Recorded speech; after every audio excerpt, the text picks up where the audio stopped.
wabarakatuh. Perkenalkan, nama saya Nining Fikriani, NIM T 20198138. Di sini saya akan menjawab 5 pertanyaan dari Ustadz Ilmi selaku dosen pembimbing ilmu hadis dan hadis tarbawi. Pertanyaan pertama, buktikan dalam sebuah contoh kasus bahwa hadis adalah sebagai penjelas Al-Quran. Seperti yang kita ketahui bahwa salah satu fungsi hadis adalah bayan, yaitu sebagai penjelas. Berikut adalah contoh kasus hadis sebagai penjelas Al-Quran. Quran Surat Al-Ma'idah ayat 90 dan 91 tentang dilarangnya meminum minuman keras. Di sini dijelaskan bahwa Al-Quran telah menghalalkan segala minuman yang memabukkan, di antara yang tidak memabukkan dan yang memabukkan. Ada beberapa minuman yang sebenarnya tidak memabukkan, tetapi dikhawatirkan kalau memabukkan juga, seperti tuak dari ubi, tuak dari labu, tuak dari kedelai, yang ditaruh dalam botol dan didiamkan selama beberapa hari, dan juga ditaruh dalam batang kayu yang dilubangi, yang serupa dengan minuman yang memabukkan dan membawa kebinasaan. Kemudian Rasulullah SAW kembali menghalalkan segala sesuatu yang tidak memabukkan. Pertanyaan nomor 2, bagaimana pendapatmu tentang orang yang selalu mengatakan semua permasalahan yang harus kembali pada Al-Quran dan hadis saja? Menurut pendapat saya, semua permasalahan tidak harus kembali pada Al-Quran dan hadis saja, karena masih banyak orang awam yang belum mengerti dan belum memahami secara mendalam tentang makna dan isi dari Al-Quran dan hadis. Namun, pilihan lainnya yaitu dengan mengikuti kesepakatan dan pendapat para ulama dalam ijma' dan qiyas untuk menyelesaikan permasalahannya yang ada.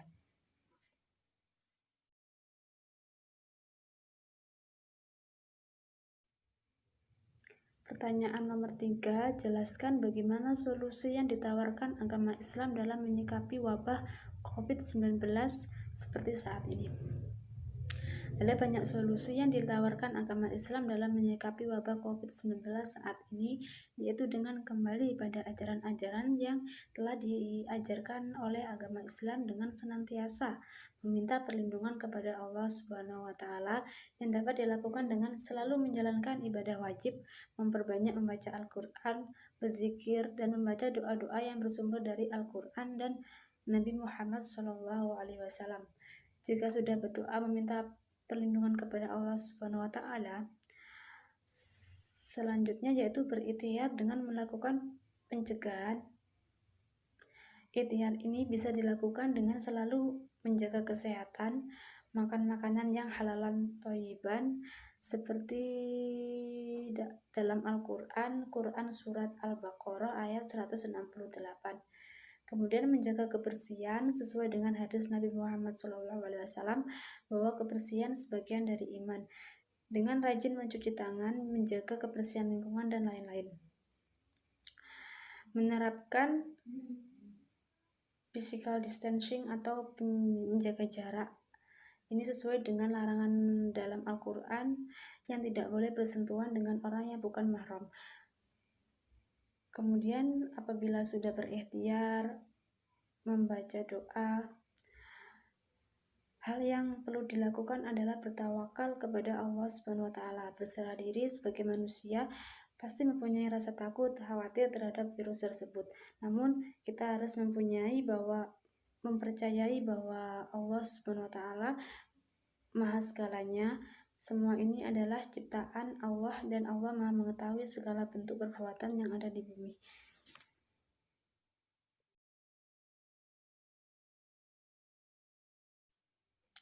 Pertanyaan nomor 4, bacakan dan jelaskan secara singkat satu hadis tentang pendidikan. Bismillahirrahmanirrahim. Qala Nabiyyu sallallahu alaihi wasallam, kun aliman aw muta'allaman aw mustami'an aw muhiban wala takun khamisan fatuhlika. Rasulullah sallallahu alaihi wasallam telah bersabda, jadilah engkau yang berilmu, atau orang yang belajar, atau orang yang mendengarkan ilmu, atau yang mencintai ilmu, dan janganlah engkau menjadi orang yang kelima, maka kamu akan celaka. Hadis riwayat Baihaqi. Hadis ini menjelaskan tentang Rasulullah SAW yang memerintahkan umatnya menjadi alim, atau orang yang berilmu seperti guru, pengajar, kiai. Jika belum sanggup, jadilah muta'ammilan, yaitu orang yang menuntut ilmu seperti mahasiswa, murid, pelajar, dan santri. Atau menjadi pendengar yang baik, atau yang disebut musta'min. Paling tidak menjadi muhabban, yaitu pencinta ilmu, seperti orang yang mendukung adanya majelis-majelis ilmu, memberikan donatur pada majelis-majelis ilmu tersebut. Dan Rasul menegaskan jangan menjadi orang yang kelima, yaitu tidak jadi guru, tidak jadi pelajar, tidak jadi pendengar, dan juga tidak menjadi pendukung majelis ilmu. Maka celakalah golongan kelima ini.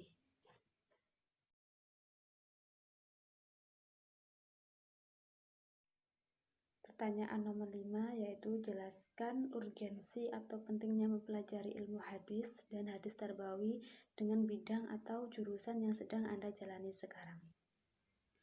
Seperti yang kita ketahui bahwa pengertian dari hadis merupakan sumber kedua dalam pengambilan sebuah hukum setelah Al-Quran. Nah, pentingnya mempelajari ilmu hadis ini untuk mengetahui tingkatan hadis dan memilih mana yang hadis sahih dan mana yang hadis dhaif. Adapun pentingnya mempelajari ilmu hadis tarbawi, yakni dapat menerapkan pendidikan beserta konsep-konsepnya yang sesuai dengan tuntunan hadis tarbawi tersebut.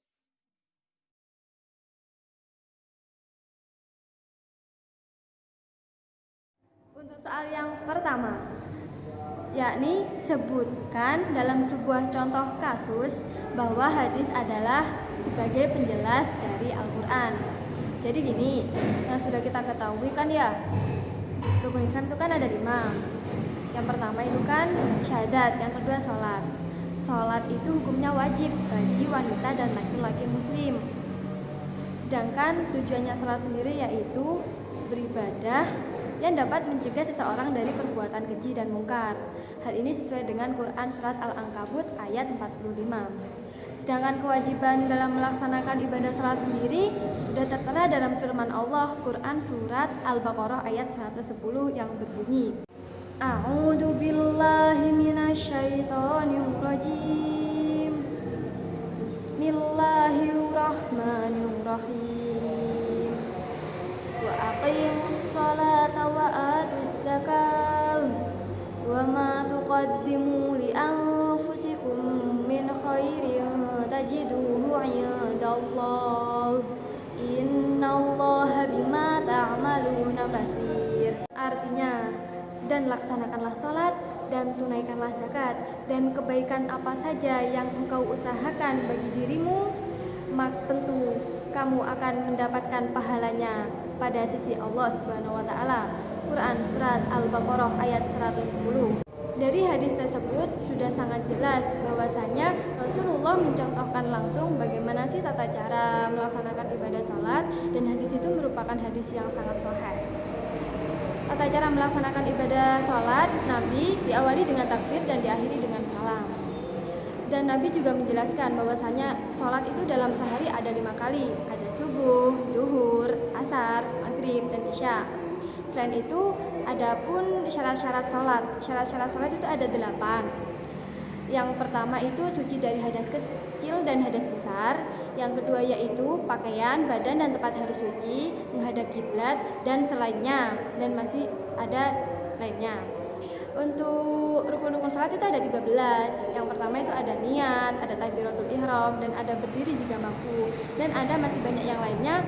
Yang terakhir tertib. Soal yang nomor 2 yaitu, bagaimana pendapatmu tentang orang yang selalu mengatakan semua permasalahan itu harus kembali kepada Al-Quran dan hadis? Menurut pendapat saya memanglah benar ketika memiliki permasalahan atau problematika pasti rujukannya adalah Al-Quran dan hadis. Karena dua kitab ini merupakan pedoman bagi umat Islam. Akan tetapi hal ini menjadi salah, melenceng, bahkan sesat apabila orang awam yang melakukan hal tersebut atau merujuk ketika dia memiliki suatu masalah langsung merujuk kepada Al-Quran dan hadis. Karena orang awam belum tentu paham tentang apa yang terkandung di dalam Al-Quran dan hadis tersebut. Karena tidak semua orang bisa mengerti atau paham apa yang terkandung di dalam Al-Quran tersebut, Al-Quran dan Al-Hadis tersebut. Sebagaimana firman Allah yang berbunyi, "Tas'alu adzikri yang kuntum la ta'lamun," yang artinya, bertanyalah kalian kepada orang-orang yang ahli, yaitu para ulama, jika kalian tidak cukup mengerti. Hal ini menjadi jawaban bagi orang-orang awam yang telah semena-mena langsung merujuk pada Al-Quran dan Al-Hadis. Karena orang-orang biasanya yang telah mengerti atau paham tentang Al-Quran dan Al-Hadis ini orang yang memiliki intelektual atau pengetahuan yang cukup. Biasanya seperti deretan para ulama. Deretan para ulama ini sudah memiliki kemampuan yang cukup untuk kembali kepada Al-Quran dan Al-Hadis. Oleh karena itu, kita sebagai orang awam, hal satu-satunya yang kita dapatkan yaitu kita harus mencontoh atau meniru para ulama yang sudah paham tentang Al-Quran dan hadis tersebut. Sebagaimana yang sudah menjadi tradisi kita, yaitu tradisi bermadhab dengan hukum Islam yang sudah ditetapkan pada zaman dahulu kala dan saat ini sudah menjadi tradisi yang masih tetap. Untuk soal yang ketiga yaitu jelaskan bagaimana solusi yang ditawarkan agama Islam dalam menyikapi wabah COVID-19 seperti ini. Dalam menyikapi adanya wabah COVID-19 sesuai dengan ajaran Islam yakni sebagai berikut. Yang pertama yaitu senantiasa berlindung kepada Allah Subhanahu wa taala. Virus corona yakni merupakan makhluk Allah sebagaimana makhluk Allah yang lainnya. Virus ini tidak akan bergerak kecuali tanpa seizin Allah dan tanpa perintah Allah Subhanahu wa taala. Oleh karena itu kita sebagai makhluk Allah Subhanahu wa taala senantiasa meminta perlindungan dari adanya penyakit ini karena sesungguhnya Allah lah yang Maha melindungi. Kita bisa membaca doa-doa berlindung seperti surat An-Nas, Al-Falaq, dan doa-doa yang bersumber dari Nabi Muhammad SAW. Solusi yang nomor 2 yaitu berikhtiar dengan melakukan pencegahan. Jadi selain kita meminta perlindungan kepada Allah Subhanahu wa taala, kita juga harus berikhtiar yaitu sebagai upaya untuk mencegah tertularnya penyakit virus corona ini. Pencegahan dibagi menjadi 2. Yang pertama yaitu ada pencegahan individu, yang kedua ada pencegahan berjamaah. Pencegahan individu ini seperti halnya mencuci tangan dengan rutin, memakan makanan yang bernutrisi tinggi, terus kemudian menghindari keramaian, memakai masker ketika keluar rumah. Kalau untuk skala berjamaah yaitu ketika seumpama ada manusia yang sudah tertular penyakit virus corona ini. Jadi manusia itu harus berisolasi diri agar virus tersebut tidak menular kepada orang lain bahkan warga di sekitarnya. Bertawakal kepada Allah. Selain kita berikhtiar, kita harus juga bertawakal kepada Allah Subhanahu wa taala. Karena pada akhirnya semua apapun yang terjadi kepada manusia itu kita serahkan kepada Allah. Kita bertawakal kepada dirinya karena hidup dan matinya hamba Allah Subhanahu wa taala itu sudah ada di tangannya. Yang keempat yaitu yakin kepada Allah akan kesembuhan. Apabila manusia itu sudah memiliki penyakit corona ini atau tertimpa musibah, maka hal yang perlu dilakukan yaitu beryakin bahwa penyakit itu akan sembuh karena Allah lah yang Maha menyembuhkan. Allah menurunkan penyakit, pasti Allah juga menurunkan kesembuhan dari penyakit itu, obat dari penyakit itu. Oleh sebab itu, dari adanya virus corona atau COVID-19 ini pasti ada solusinya, pasti ada obatnya untuk kesembuhan.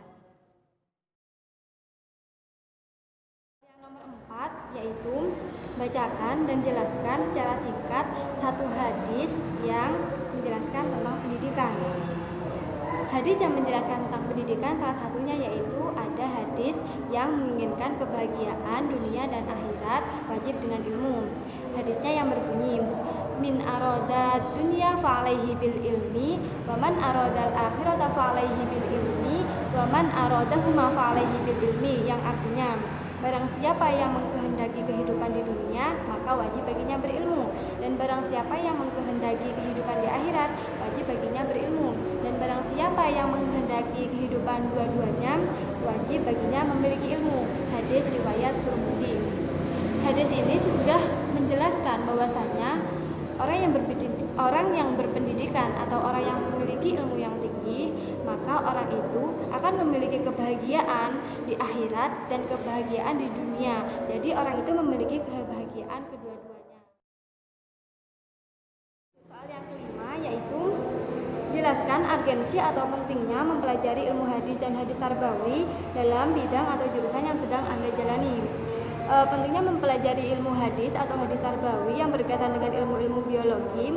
Yang pertama, hadis itu merupakan penjelas dari Al-Quran.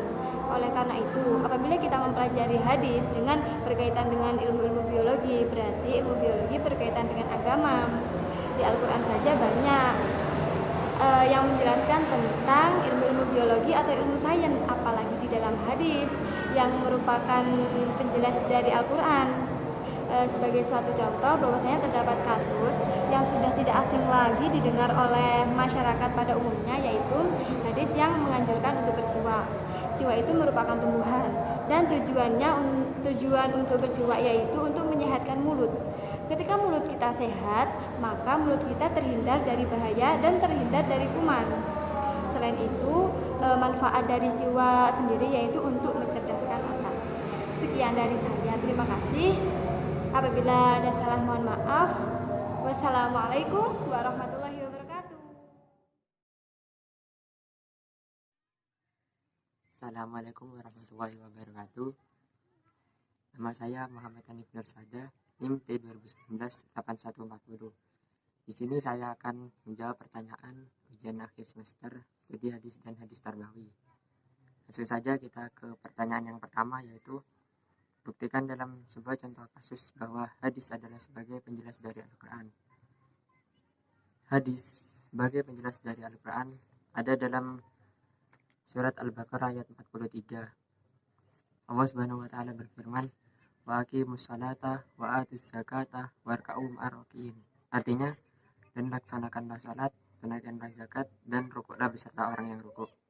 Adapun pada hadis, perintah salat dijelaskan tata caranya dan bacaannya. Bagaimana hadis Rasulullah SAW, "Sallu kama ra'aitumuni usalli." Salatlah kalian sebagaimana kalian melihat aku salat.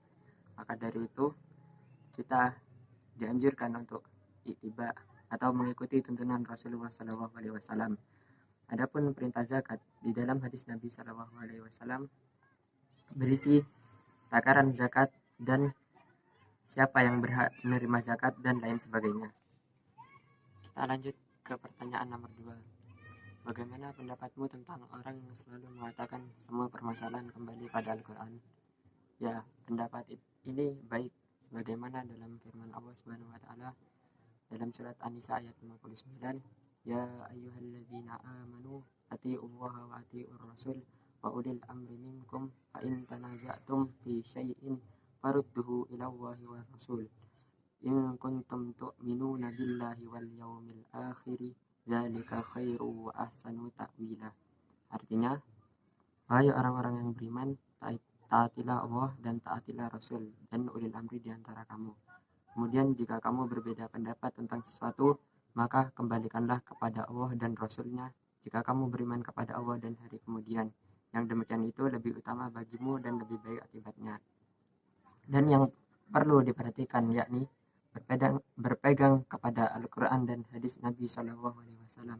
Bagaimana Imam Syafi'i rahimahullah mengatakan, setiap orang yang berbicara berdasarkan Al-Quran dan Sunnah, maka ucapannya itu adalah ketentuan yang wajib diikuti. Dan setiap orang yang berbicara tidak berlandaskan kepada Al-Quran dan Sunnah, maka ucapannya itu adalah kebingungan. Bahkan menurut beliau rahimahullah, pemahaman yang tidak berlandaskan Al-Quran dan hadis Nabi SAW adalah bisikan syaitan. Adapun orang awam maupun orang yang baru memeluk Islam atau mu'alaf hendaknya menuntut ilmu dengan ulama atau seseorang yang mumpuni di bidang tersebut. Dan bertanyalah sebagaimana dalam firman Allah Subhanahu wa taala surat An-Nahl ayat 43. Allah Subhanahu wa taala berfirman, fas'alu ahla dzikri in kuntum la ta'lamun. Artinya, maka bertanyalah kepada orang yang punya pengetahuan jika kamu tidak mengetahui. Pertanyaan nomor 3. Jelaskan bagaimana solusi yang ditawarkan agama Islam dalam menyikapi wabah COVID-19 seperti saat ini. Solusi dalam menyikapi wabah COVID-19 ini adalah tawakal kepada Allah. Dan hendaknya seorang muslim beristighfar, meminta ampun kepada Allah, berdoa agar senantiasa dijauhkan dengan mara bahaya, dan berdoa agar wabah ini cepat diangkat oleh Allah Subhanahu wa taala. Kemudian tak lupa juga kita senantiasa ikhtiar dengan cara melakukan pola hidup sehat dan senantiasa mengikuti anjuran pemerintah dan menerapkan protokol kesehatan seperti memakai masker, social distancing, mencuci tangan, dan lain sebagainya. Kemudian, jika ingin bepergian yang hanya sekadarnya saja dan tidak terlalu penting, hendaknya ditunda terlebih dahulu. Sebagaimana dalam hadis Nabi SAW, apabila kalian mendengar wabah taun melanda suatu negeri, maka janganlah kalian memasukinya. Adapun apabila penyakit itu melanda suatu negeri sedang kalian ada di dalamnya, maka janganlah kalian keluar dari negeri itu. Dan juga dalam kaidah fikih, yakni la doror wala diror, janganlah memudaratkan diri sendiri dan janganlah memudaratkan orang lain. Kemudian yang penting di sini yaitu menengok tetangga dan saling berbagi, terlebih lagi pada masa pandemi ini. Rasulullah SAW bersabda, seorang mukmin dengan mukmin lainnya seperti satu bangunan yang tersusun rapi, sebagaimana sebagiannya menguatkan sebagian yang lain. Maka dari itu, tolong menolong sesama muslim sangatlah dianjurkan agar tercipta kerukunan dan ukhuwah Islamiyah. Kita lanjut ke pertanyaan yang nomor 4. Bacakan dan jelaskan secara singkat satu hadis tentang pendidikan. Qala Rasulullah SAW, "Wa man salaka tariqan yaltamisu fihi ilman sahalallahu lahu bihi tariqan ilal jannah." Artinya, siapa yang menempuh jalan untuk mencari ilmu, maka Allah mudahkan baginya jalan menuju surga. Maknanya adalah dengan menempuh jalan mencari ilmu, maka Allah akan memudahkannya masuk surga. Dan menuntut ilmu adalah sebab seseorang memperoleh hidayah serta mewariskan warisan para nabi.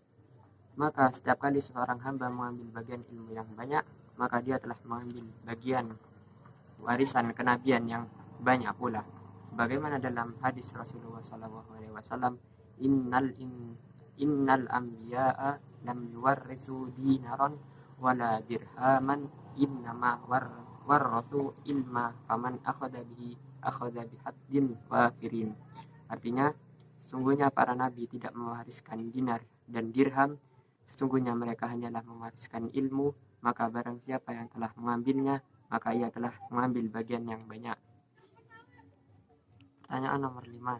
Jelaskan urgensi atau pentingnya mempelajari ilmu hadis dan hadis tarbawi dengan bidang atau jurusan yang sedang Anda jalani sekarang.